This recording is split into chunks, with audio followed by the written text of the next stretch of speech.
The summit brought together Nigeria's President Muhammadu Buhari with the French President François Hollande, the UK and US and other West African leaders. Their focus, what progress has been made in the fight against Boko Haram and other armed groups.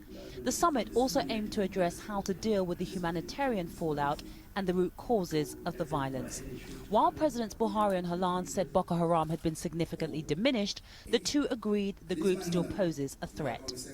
When we came in, Boko Haram is holding at least 14 local governments out of the 770 local governments we have.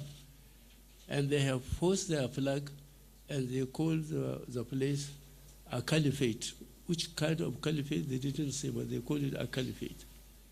But now they are not holding any local government. Oui, le terrorisme.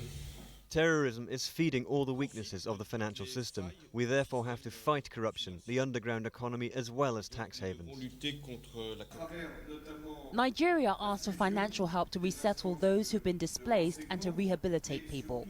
Former colonial regional power France pledged more than $100 million in development aid. Major humanitarian assistance is needed. The UN says more than 2.5 million people have been displaced and 1 million children are out of school. To provide the UK says it's helping militarily. We have a military training mission here, over 1,000 troops active in the northeast. But humanitarian groups say leaders must also deal with abuses by security forces.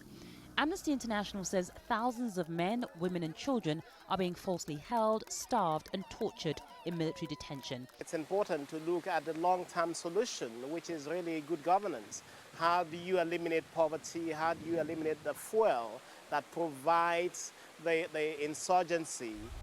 And it's not just Boko Haram. Leaders discussed the violence caused by Al-Qaeda in the Islamic Maghreb and affiliated groups.